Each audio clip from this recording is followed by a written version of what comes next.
This video will show you how to create simple cinematic intro in CapCut PC. Click on the text section. Click on a small plus to add text. Write any text you want in the black box. Right below it, you can choose a font, then stretch the text across the entire screen. Go to Animation and find Type 1. Set the duration to around 1 second. Now export this text as video. Click Export. Write a name for it and choose where you want to export the video. Then click Export.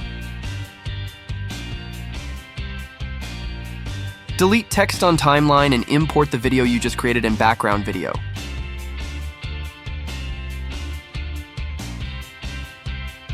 Click on Text Video. Go to Blend. Set mode to multiply and opacity around 70% and you are done. I personally also like the possibility of hard light mode with an opacity of around 45%. Thanks for watching. I hope I helped you. Don't forget to like and subscribe for more tutorials. Have a nice day.